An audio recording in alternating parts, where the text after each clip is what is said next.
One reckless night with the city's most feared mafia boss left me breathless, terrified, and completely addicted to a man I could never have. I disappeared before sunrise, certain I'd escaped with nothing but memories.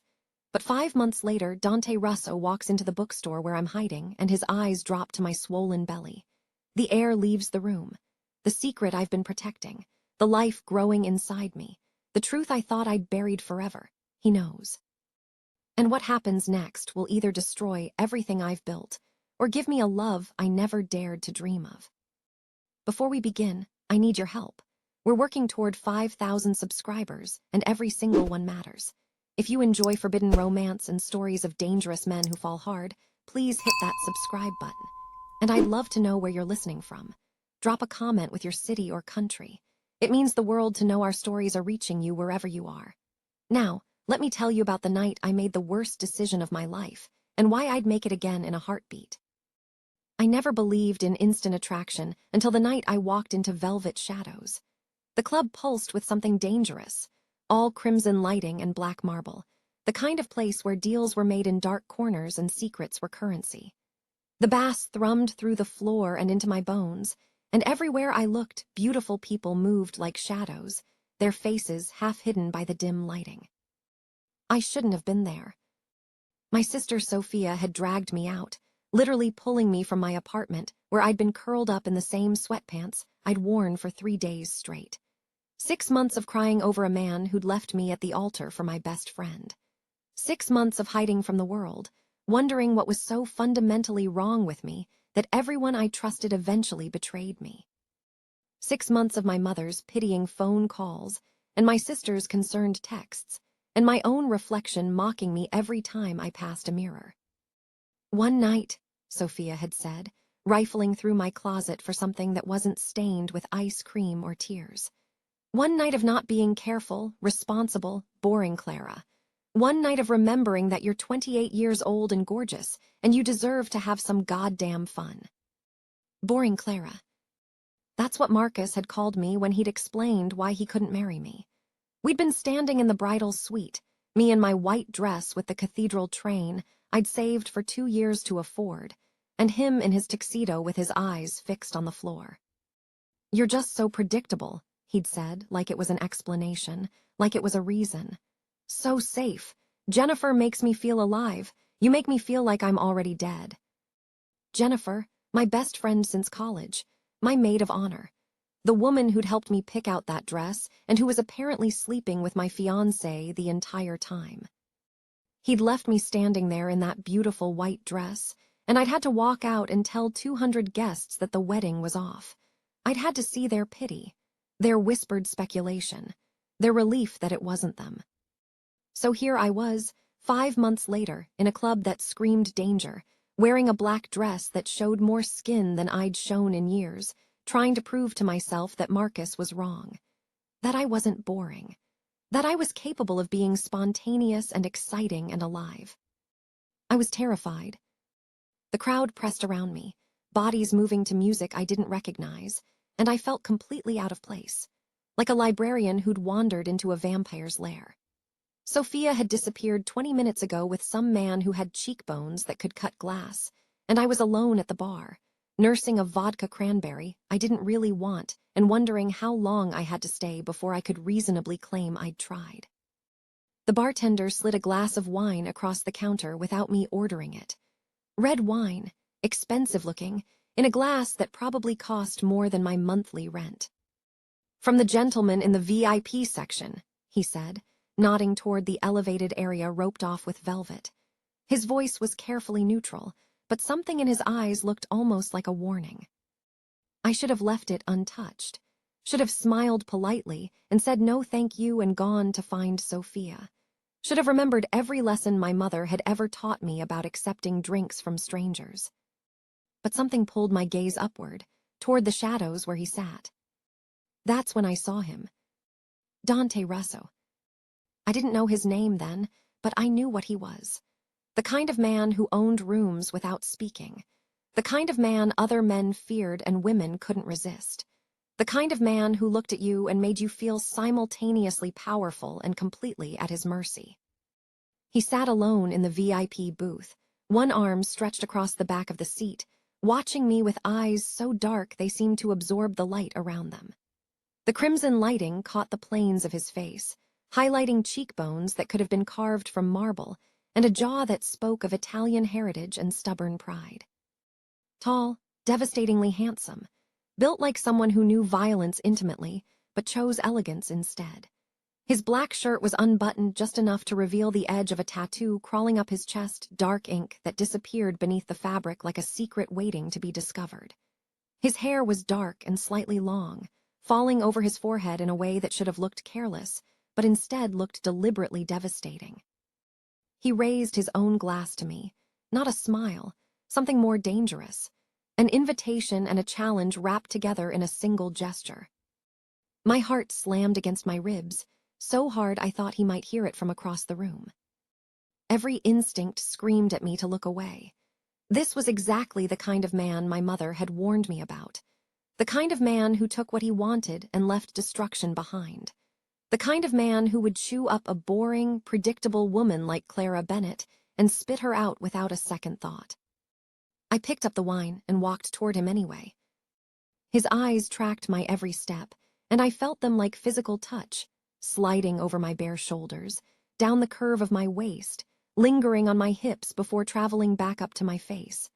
By the time I reached his booth, I was flushed and breathless and feeling more alive than I had in months. "Bold," he said when I stopped in front of him, his voice deep and smooth, like aged whiskey poured over gravel. "Coming to a stranger's table."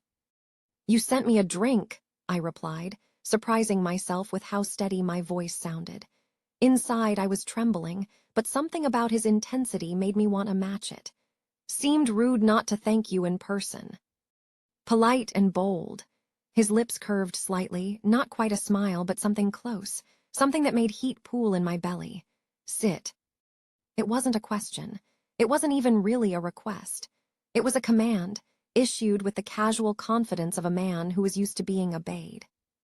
I sat anyway, sliding into the booth across from him, hyper-aware of how the shadows seemed to wrap around us, creating our own private world. The noise of the club faded to a dull roar, and I could hear my own heartbeat pounding in my ears. "Dante," he said, extending his hand across the table. His fingers were long, elegant, with a heavy silver ring on his right hand that caught the light. "Clara," I answered, placing my fingers in his. The moment our skin touched, heat shot through me. Electric, overwhelming, like touching a live wire and not wanting to let go even though you knew it might kill you. I saw his eyes darken, felt his fingers tighten around mine for just a moment before he released me. "Clara," he repeated, and my name sounded different in his mouth. Dangerous, sacred, like a spell being cast. "What brings you to my club, Clara?" His club. Of course it was his club. I should have been more surprised, should have been more alarmed, but something about the way he said it, the casual possessiveness in his voice, just made everything click into place. Of course this man owned this place. Of course he sat up here in the shadows, watching his kingdom. "Bad decisions," I said honestly, the wine I'd had earlier loosening my tongue. "And a sister who thinks I need to stop being so boring." Something flickered in his expression. Interest, maybe, or recognition. "Boring." He leaned forward, forearms resting on the table, and I caught his scent, cedar leather, something dark and masculine that made my head spin. "You don't look boring to me, Clara." I am, though. I didn't know why I was telling him this. Didn't know why the words kept spilling out like I was in confession. Boring enough that my fiancé left me for someone more exciting. At the altar, in front of 200 people. His jaw tightened, almost imperceptible. But I caught it. "Then he was a fool," Dante said quietly, each word deliberate. "Any man who can't see the fire in you doesn't deserve to be warmed by it." I blinked, thrown by the unexpected poetry of his words. "You don't know me," I managed. "You don't know anything about me." "I know enough." His dark eyes held mine, refusing to let me look away. "I know you walked into a room that terrifies you because you're trying to prove something to yourself. I know you accepted a drink from a stranger everyone else in this club is afraid of. And I know that right now, your pulse is racing, not entirely from fear. My breath caught. He was right about all of it. "What else do you know?" I whispered. "I know I haven't been able to look away from you since you walked through that door." He reached across the table, his fingers brushing a strand of hair from my face with devastating gentleness. "And I know that I want you, Clara, more than I've wanted anything in a very long time." The smart thing would have been to leave. The safe thing, the boring thing. "Then have me," I said instead. The elevator to his penthouse was all mirrors and soft lighting, and I watched our reflections as we ascended. His tall form pressed against mine, his hands already mapping my body through the thin fabric of my dress. "I should warn you," he murmured against my throat, his lips tracing fire down my neck. "I'm not a good man, Clara." "I don't care," I gasped. "You should." His hands slid beneath the hem of my dress, fingers burning against my thighs. "I take what I want. I don't do gentle, and I don't do relationships. This is one night. That's all I can offer you." "One night is all I want," I breathed. "One night of not being boring, one night of being wanted." He pulled back just enough to look at me, those dark eyes searching my face with an intensity that made me feel naked already. "You are wanted," he said roughly. "God, Clara, you have no idea how wanted you are." The elevator doors opened directly into his penthouse, and I barely had time to register floor-to-ceiling windows overlooking a city that glittered like fallen stars before his mouth was on mine. Dante kissed like he owned me, demanding, possessive, consuming, like he was claiming territory he'd always known was his. His tongue swept against mine, his teeth caught my lower lip, and I made a sound I'd never made before, something between a whimper and a moan. He swallowed it like he was savoring it. We stumbled through the darkness, his hands never leaving my body, and I didn't care about the expensive furniture we bumped into or the art on the walls or the obvious wealth surrounding us. All I cared about was his touch, his taste, the way he made me feel like I was finally alive. He carried me to his bedroom like I weighed nothing, laying me on sheets that probably cost more than my monthly rent. Moonlight streamed through the windows, painting everything in silver and shadow. "Last chance," he said, standing at the edge of the bed, looking down at me with eyes that were almost black with desire. "Walk away now and you never have to see me again." I reached up and pulled him down to me. What happened next was everything I'd never known I was missing. Every relationship I'd ever had, including my 6 years with Marcus, had been careful, predictable, safe. Sex had been something that happened in the dark, under the covers, with apologies for elbows and awkward positioning. This was nothing like that. Dante was demanding and attentive, rough and tender, reading my body like a language he'd studied for years. He took me apart piece by piece and put me back together differently, like I'd been rearranged at the molecular level. He wrung sounds from me I didn't know I could make, pushed me past limits I didn't know I had, and through it all, his eyes never left mine.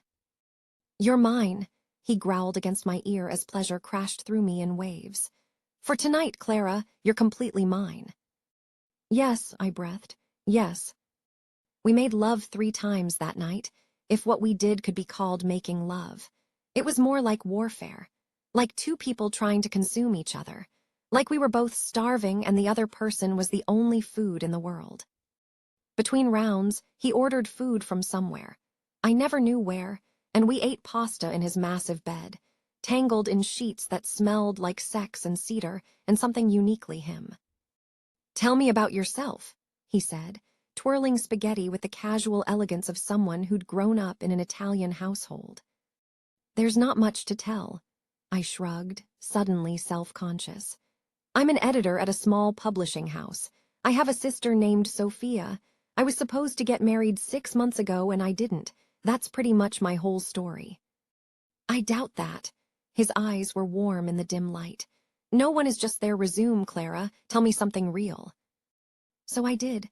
I told him about my parents, who died in a car accident when I was 22 and left me adrift in a world that suddenly made no sense. I told him about Sophia, who'd held me together when I wanted to fall apart. I told him about the novel I'd been trying to write for years, the one that lived in a folder on my desktop labeled Someday. "Why someday?" he asked. "Because someday is safe," I admitted. "Someday means I never have to actually try and fail." "Someday is a coward's word," he said, but not unkindly. "Life is happening now, Clara. Every moment you spend waiting for someday is a moment you're not living." "Is that what you do? Live every moment?" His smile was crooked, almost sad. "I don't have the luxury of someday in my line of work. Every moment might be my last. So yes, I live them all." I wanted to ask what he meant, wanted to understand the darkness that flickered behind his eyes. But he was kissing me again, and then we were losing ourselves in each other, and the questions floated away like smoke. We fell asleep tangled together, his arm heavy and possessive across my waist. I'd never felt safer or more terrified in my life. I woke to an empty bed, and sunlight streaming through windows I didn't recognize. Panic seized me immediately. What had I done? The sheets still smelled like him, cedar and leather, and something darker that made my body ache with remembered pleasure. But he was gone, and the reality of the previous night crashed over me like ice water. I'd slept with a stranger, a dangerous stranger who owned a club that screamed organized crime, a man who told me explicitly he wasn't good, that he didn't do relationships, that all he could offer was one night. And I'd given him everything anyway. I sat up slowly, my body protesting in ways that reminded me exactly what we'd done. There were marks on my skin, fingerprints on my hips, a bite mark on my shoulder, a bruise on my inner thigh that made me flush just looking at it. A note sat on the bedside table, written in bold, confident strokes. "Had business to handle. Stay as long as you want. Help yourself to anything. I'll be back soon. D." I didn't stay. I couldn't. I found my dress crumpled on the floor near the bedroom door and pulled it on with shaking hands. The zipper stuck halfway up my back, and I had to contort myself awkwardly to free it. My heels were somewhere in the living room, kicked off during our stumble toward the bedroom. My reflection in his bathroom mirror looked like a stranger, hair tangled, makeup smeared, lips swollen, a mark on my neck where his mouth had been. I looked thoroughly ravaged. I looked like someone who just had the best sex of her life. I looked like someone who'd made a terrible mistake. The walk of shame through his penthouse was the longest of my life. Every expensive surface reminded me of the gulf between us. The art on the walls was probably worth more than my entire apartment. The kitchen was all marble and steel, the kind of kitchen you saw in magazines. The living room had a view of the entire city, laid out like a kingdom at his feet. Men like Dante Russo didn't end up with women like Clara Bennett. They had one night and moved on to the next beautiful stranger who caught their eye. The elevator judged me all the way down. Or maybe that was just my own shame, reflected back at me in the mirrored walls. I practically ran through the lobby, past a doorman who definitely knew what I'd been doing. His expression was carefully blank in a way that screamed discretion, and didn't stop until I was 3 blocks away, leaning against a building and trying to remember how to breathe. It was one night. Nothing more. He'd said so himself. I pulled out my phone to text Sophia, then hesitated. What would I even say? Had wild sex with a probable Mafia boss, feeling confused. She'd either lecture me or demand details, and I wasn't ready for either. Instead, I ordered an Uber and spent the ride home staring out the window at a city that looked exactly the same as it had yesterday, even though I felt like an entirely different person. I told myself I'd forget him, that in a few weeks he'd be nothing but a blurry memory of the one time I did something reckless. I told myself the ache between my thighs would fade, the marks on my skin would heal, and life would go back to normal. But 6 weeks later, when I missed my period for the second time and spent 3 hours staring at 2 pink lines on a pregnancy test, I realized forgetting Dante Russo was never going to be an option. I took 7 tests, all positive. I sat on my bathroom floor, surrounded by plastic sticks that confirmed my worst fear, and tried to process the reality that my life had just changed forever. Pregnant. by a man whose last name I'd had to Google. The search results made my blood run cold. I sat at my kitchen table with my laptop open, clicking through article after article, forum post after forum post, each one painting a picture more terrifying than the last. Dante Russo, 34 years old, owner of multiple entertainment establishments throughout the city, including Velvet Shadows. Suspected head of the Russo crime family, one of the most powerful organized crime syndicates in the region. Never charged with anything, because witnesses had a habit of disappearing or suddenly developing amnesia. There were photos of him at charity galas, always in perfectly tailored suits, always alone, always with that dangerous intensity in his eyes. Articles speculating about his business dealings, carefully worded to avoid libel but clearly implying violence and corruption. Forum posts from people who claim to have worked for him, warning others to stay far, far away. I'd slept with a Mafia boss, and now I was carrying his child. For days, I was paralyzed. I called in sick to work, ignored Sophia's increasingly worried texts, and barely ate or slept. I cycled through denial. Maybe the tests were wrong. Maybe there was some other explanation, to anger at myself for being so stupid, to fear of what this meant for my future. I kept touching my still flat stomach like I could feel the tiny life beginning inside me. Like I could make it real or make it disappear just by pressing my palm to my skin. I thought about my options. I made an appointment at a clinic across town. I sat in the waiting room for 2 hours, filling out forms with shaking hands, trying not to look at the other women who were there for the same reason. And then my name was called, and I stood up, and I took 3 steps toward the door. And I couldn't go through with it. I turned around and walked out, past the receptionist who called after me, past the other women in the waiting room, past the protesters outside who didn't even notice I was leaving.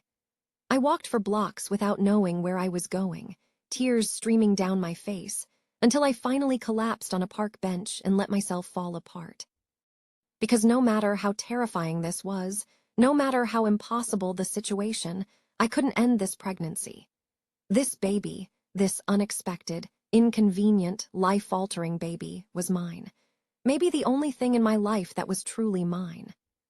For hours, I sat on that bench, watching people walk by with their dogs and their children and their ordinary lives. A woman pushed a stroller past me, cooing at the baby inside, and something in my chest cracked open. I could do this. I could be a mother. I could build a life for this child, even without the father, even without anyone knowing who the father was. So I made a decision. I would keep the baby. I would raise it alone. And Dante Russo would never, ever know. 5 months later, I'd built a new world around my secret. I'd moved across the city to a quiet neighborhood called Willowbrook, where the streets were lined with trees and the loudest sound was birds singing in the morning. No one here knew my name or my story. I was just Clara Parker, my mother's maiden name, a woman starting over. The bookstore was called Pages and Prose, a small independent shop nestled between a bakery and a flower shop on a street that looked like something out of a movie.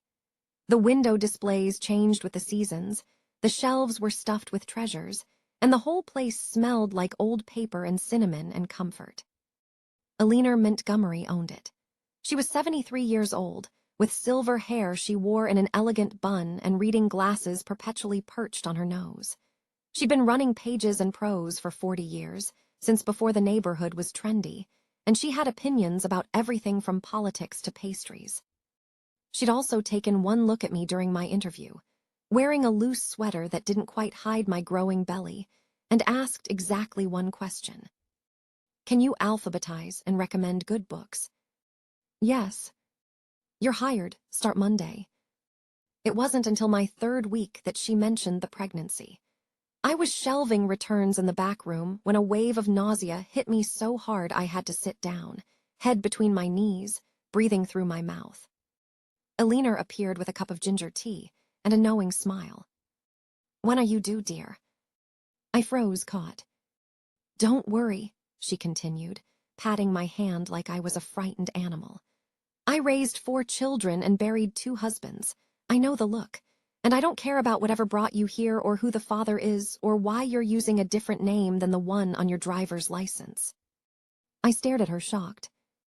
"I'm old, not blind," she said mildly. "Your license says Bennett. Your application says Parker. I assume you have your reasons." "I do." "Good enough for me." She handed me the tea. "Drink this. It helps with the nausea. And take a 15-minute break whenever you need to. Growing a human is hard work." I burst into tears.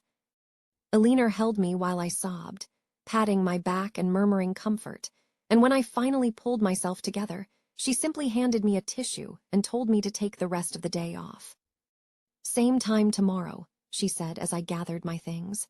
"And Clara, whatever you're running from, whatever you're afraid of, you're safe here. I promise you that." I believed her. My apartment was tiny. A third-floor studio with creaky floors, a radiator that made alarming sounds in the night, and a window that overlooked a courtyard where someone had planted a garden. The kitchen was barely big enough for one person, the bathroom had water pressure issues, and the closet was laughably small. But it was mine. I'd furnished it with second-hand finds, a velvet couch I'd found at a thrift store, a bed frame from a garage sale, bookshelves I'd assembled myself using instructions I could barely understand. I'd hung curtains and bought plants and slowly turned the space into something that felt like home. Every night, I'd lie in bed with my hands on my growing belly and talk to my baby. "We're going to be okay," I'd whisper in the darkness. "I don't know how yet, but we will be. I'm going to give you everything, little one, everything I have." I avoided the part of the city where velvet shadows sat like a dark jewel, avoided news articles that mentioned his name, avoided thinking about that night and the way he'd looked at me like I was something precious. He'd said one night. He'd meant it. And I'd made my peace with raising this child alone. Or so I thought. It was a rainy Tuesday afternoon when everything changed. The bookstore was quiet, just me and Alina, and a handful of customers browsing the shelves. Rain streaked down the windows, turning the street outside into an impressionist painting, and I was in the back room sorting through a new shipment of books. Alina's voice drifted through the doorway, and something in her tone made me pause. She had a way of speaking to different customers, warm and chatty for regulars, politely helpful for newcomers, but this tone was different, careful, almost nervous, deferential in a way I'd never heard from her. "Of course, Mr. Russo. Clara can help you find what you're looking for. She's our resident expert on Italian literature." The box I was holding slipped from my fingers, books scattering across the floor. No. No. This wasn't possible. This was supposed to be my safe space, my hiding place, miles from his world. How was he here? Why was he here? "Clara," Alina appeared in the doorway, something strange in her expression. Curiosity, maybe, or concern. "There's a gentleman asking for recommendations." I couldn't move, couldn't breathe. My hand went instinctively to my belly, which at 5 months was impossible to hide in the fitted sweater I was wearing. "Clara," Alina's concern deepened. "Are you all right, dear? You've gone pale." I forced my lungs to work, forced my legs to carry me toward the door. Maybe it wasn't him. Maybe there was another Russo. Maybe this was just a terrible coincidence. I stepped into the main room, and our eyes met. Dante stood by the classics section, dressed in a charcoal suit that probably cost more than my yearly salary. His dark hair was slightly damp from the rain, and water droplets clung to his shoulders like scattered diamonds. He held a copy of Dante's Inferno, appropriate, I thought hysterically, and he looked exactly as I remembered. Devastating, dangerous, completely in control. And then his eyes traveled down my body and stopped at my rounded belly. Time stopped. I watched his expression shift like clouds moving across the sun. Shock first, genuine, unguarded shock that made him look younger, more vulnerable. Then calculation, his mind clearly racing through dates and possibilities. And then something I couldn't name, something intense and possessive that made my knees weak and my heart hammer against my ribs. "Clara," he said softly, and my name in his mouth transported me back to that night, to sheets that smelled like cedar, to whispered words in the darkness. Mr. Russo. I kept my voice steady through sheer force of will, though my hands were trembling at my sides. Welcome to Pages and Prose. Can I help you find something? His jaw tightened. A muscle ticked in his cheek. You can help me understand, he said, his voice low enough that only I could hear. Why you disappeared 5 months ago, and why you're pregnant. Eleanor's sharp intake of breath from somewhere behind me confirmed she was listening. I don't know what you mean. The lie tasted like ash on my tongue. We met once, briefly, at a club. Briefly, he set the book down and took a step toward me. I took one back. Is that what we're calling it? It was one night. You said so yourself. I also said I'd be back soon. Another step. I hit the edge of a display table and couldn't retreat further.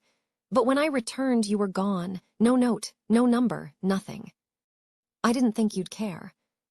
Something flashed in his eyes, anger or hurt or both. You didn't think. He stopped himself, visibly reining in his emotions. When he spoke again, his voice was dangerously calm. We need to talk, privately. I'm working. Take a break. His eyes flicked to Eleanor, who was watching us with undisguised fascination. I'm sure your employer won't mind. Eleanor, the traitor, immediately nodded. Of course not. Take all the time you need, Clara. The reading nook in the back is private. I wanted to strangle her.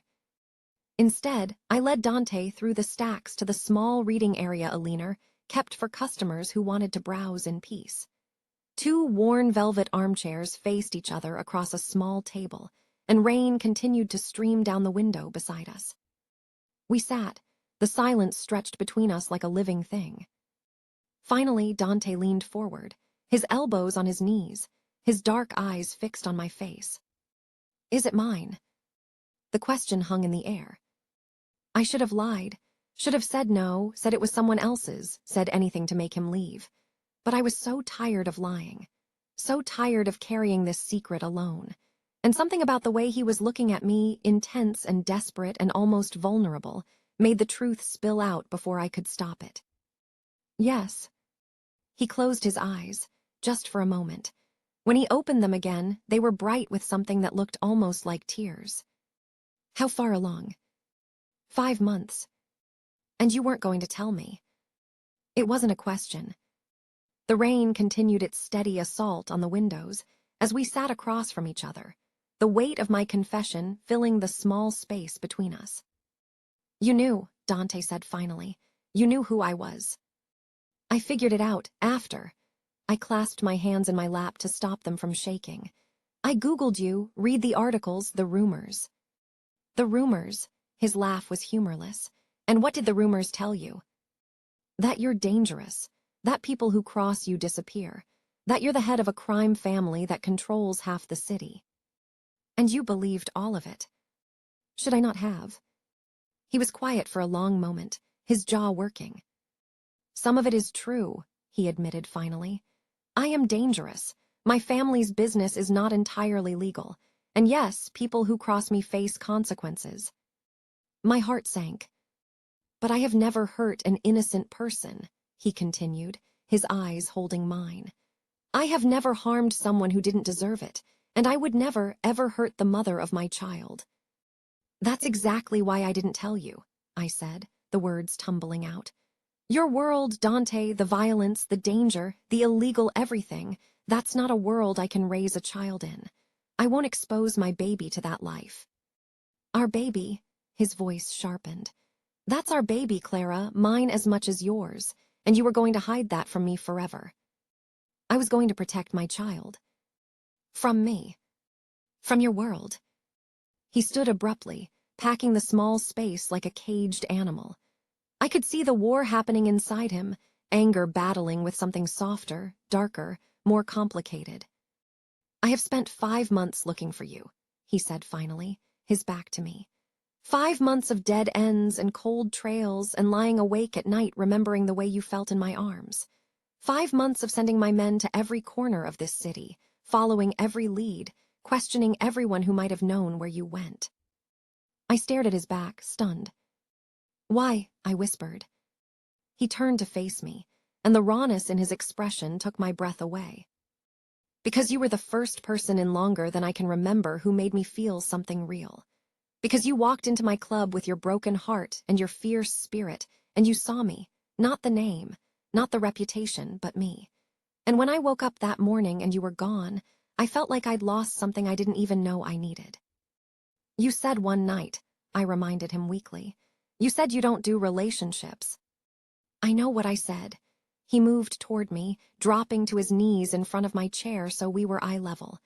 I've said those words to dozens of women, Clara, and I meant them, until you. My heart was pounding so hard, I could feel it in my throat. I don't understand. Neither do I, his hand reached out, hovering over my belly without quite touching. May I? I nodded, not trusting my voice. His palm pressed against my rounded stomach, warm and large and reverent. And then the baby moved, a strong kick right against his hand, and I watched Dante Russo, head of one of the most powerful crime families in the region, break completely open. That's our baby, he breathed, wonder and awe and something like terror mixing in his voice.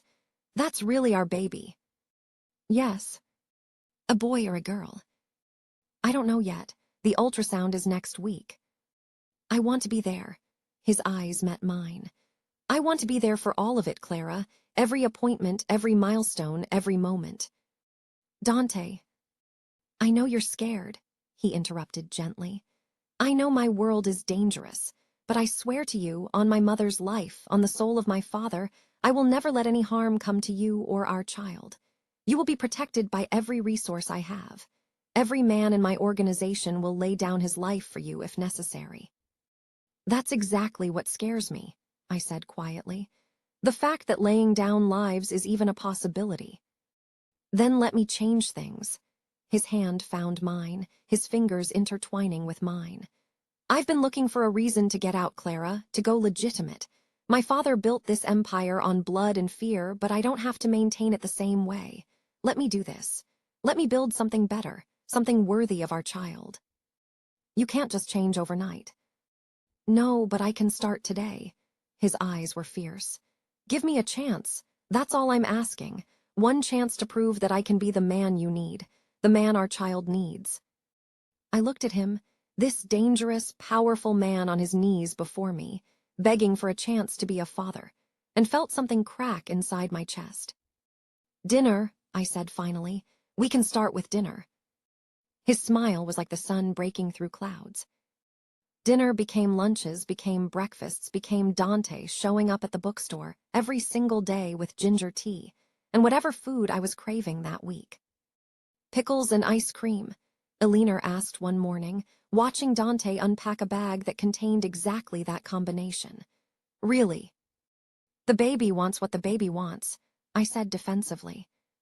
The baby has excellent taste, Dante added, completely serious, and Elena laughed so hard she had to sit down. He was patient in a way I hadn't expected. He didn't push for more than I was ready to give. He showed up, again and again, proving through actions what his words had promised. He drove me to my doctor's appointments in a car that probably cost more than my yearly salary. He held my hand during ultrasounds and asked so many questions that Dr. Chen started bringing extra handouts for him. He read every pregnancy book he could get his hands on, highlighting passages and marking pages with sticky notes covered in his bold handwriting. Did you know that Bobbies can hear sounds at 23 weeks? He demanded one evening, bursting into the bookstore with wild eyes. We should be playing classical music, or reading to her, or... Her, Elena interrupted, looking up from her crossword puzzle. Dante froze. The ultrasound is tomorrow, he said carefully, but I have a feeling. A father's intuition, I asked, smiling despite myself. Exactly. He was right. The ultrasound the next day confirmed we were having a girl, and I watched Dante cry openly in the doctor's office, not caring who saw. A daughter, he kept saying, his hand wrapped around mine. We're having a daughter. Dr. Chen had to ask him twice if he wanted to keep the ultrasound photos. He took 17 copies. Outside the clinic, in the parking lot, He pulled me into his arms and held me like I was the most precious thing in the world. "Thank you," he whispered against my hair. "Thank you for this, for her, for giving me a chance." "You haven't won me over yet," I reminded him, though I was smiling. "We're still just doing dinner." "I know," he pulled back, cradling my face in his hands. "But I'm going to. Win you over, I mean. I'm going to be so persistently charming that you won't be able to resist me." Persistently charming. Aggressively devoted, relentlessly attentive. He grinned, and it transformed his entire face from dangerous to devastating. "I have a whole plan."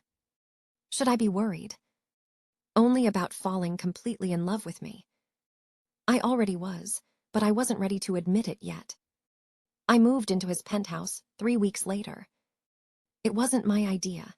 My apartment building had a pipe burst that flooded my entire floor, and suddenly I was homeless with a baby on the way and nowhere to go. "Stay with me," Dante said when I called him, near tears, from the sidewalk outside my building where I'd been evacuated at 2 in the morning. "Just until they fix it. I have 7 bedrooms. You can have your own space." "I can't." "You can," his voice softened. "Let me help you, Clara, please." I agreed to 1 week. 1 week became 2. 2 became a month, and somewhere along the way I stopped wanting to leave. Dante gave me the guest suite, a room bigger than my entire apartment, with a bathroom that had a soaking tub and a walk-in closet, and a view of the city that took my breath away. He had the room next to it converted into a nursery, painting the walls a soft yellow and filling it with furniture he'd chosen himself. "I got the crib with the highest safety ratings," he explained, showing me the massive document he'd compiled comparing different brands. "And the mattress is organic cotton. And the mobile plays Beethoven, but I can change it to something else if you prefer." I shut him up by kissing him. Our first kiss since that night 5 months ago. When I pulled back, he was staring at me with an expression I couldn't quite read. "What was that for?" "For being you," I said simply. "For caring about organic cotton and safety ratings. For wanting this baby as much as I do."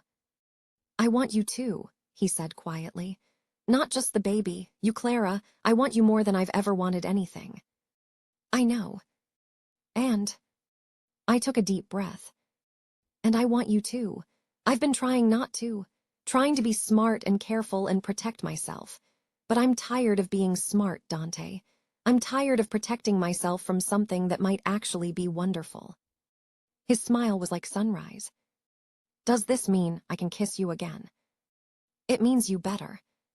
He did, and it was even better than I remembered. 7 months pregnant and as big as a house, I sat in the nursery we'd built together, watching Dante assemble the last piece of furniture, a rocking chair he'd ordered from Italy because his mother had the same one when she was raising him. "Tell me about her," I said. "Your mother." "She's going to love you." He didn't look up from the instruction manual he was pretending to read.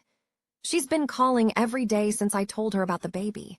She wants to know when she can meet you." "You told her about me." "I told her everything."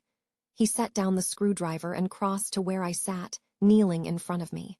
"I told her that I met a woman who challenged me, who ran away from me, who made me want to be better than I am, who's giving me a daughter and, hopefully, a future." "Dante, marry me." The words hung in the air.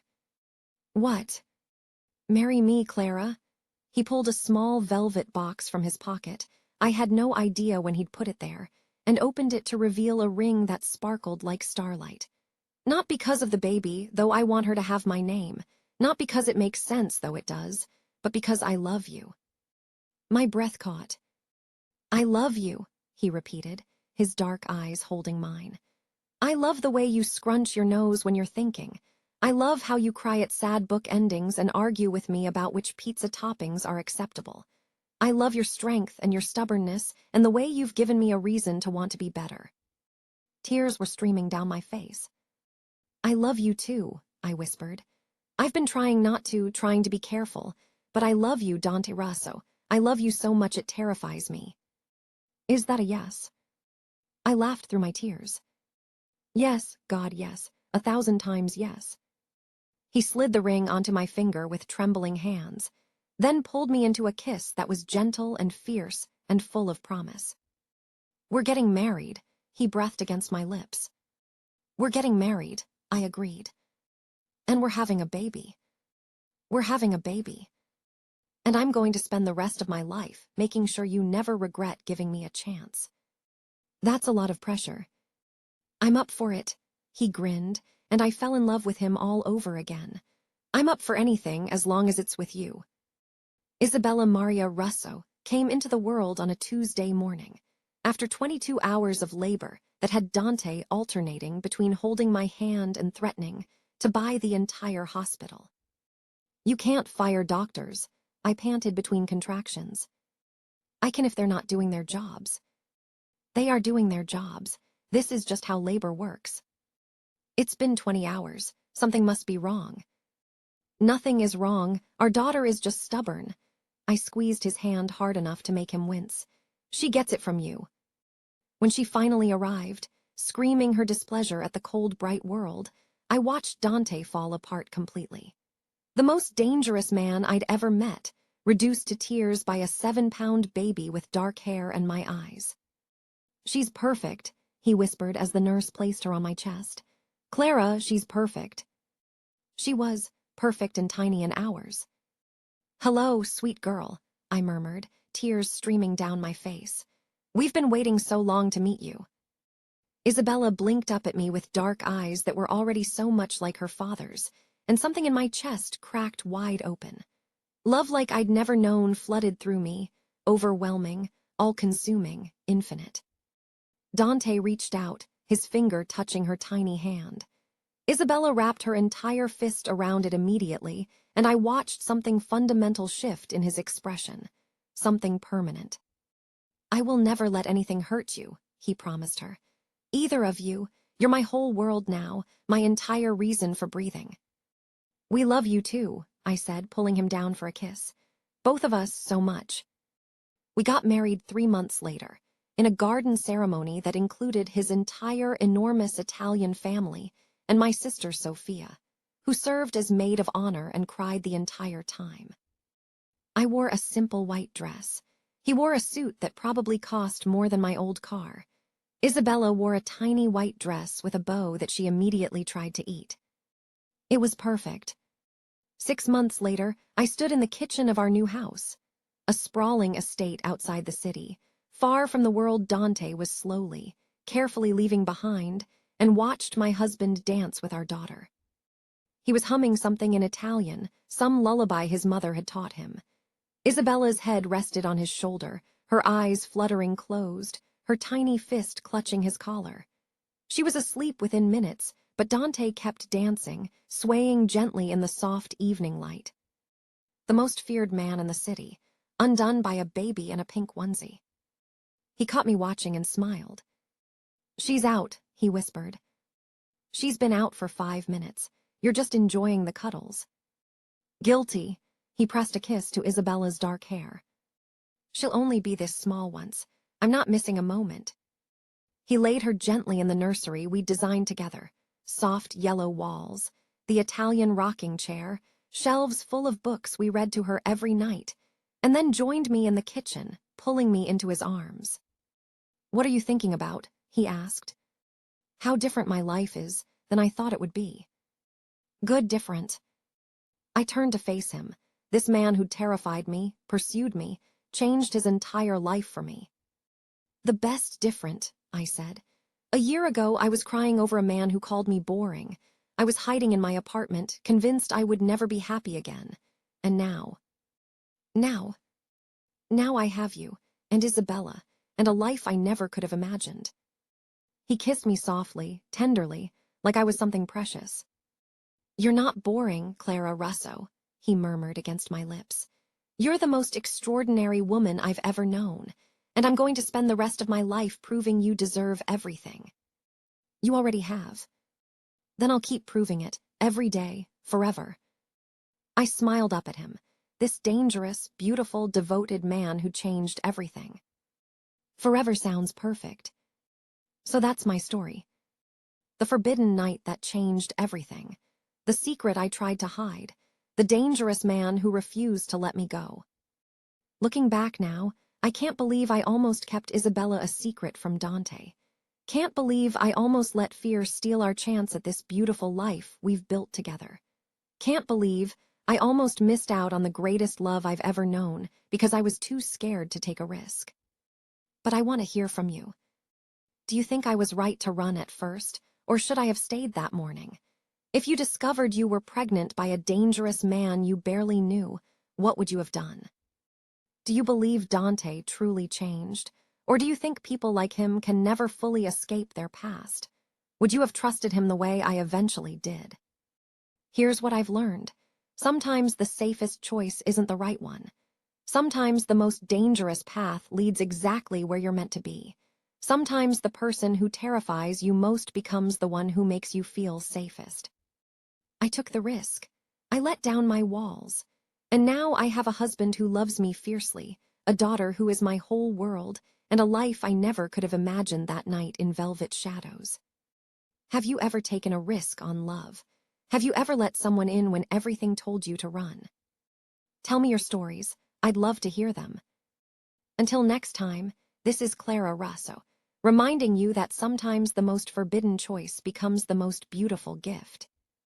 If this story touched you, please hit subscribe and turn on notifications. We're building a community of people who believe in second chances and unexpected love. Drop a comment below. I want to know where you're listening from, whether you would have given Dante a second chance, and what's the biggest risk you've ever taken for love. Your comments mean everything to us. They help more people find these stories. Until next time, stay bold, stay brave, and never stop believing in the power of unexpected love.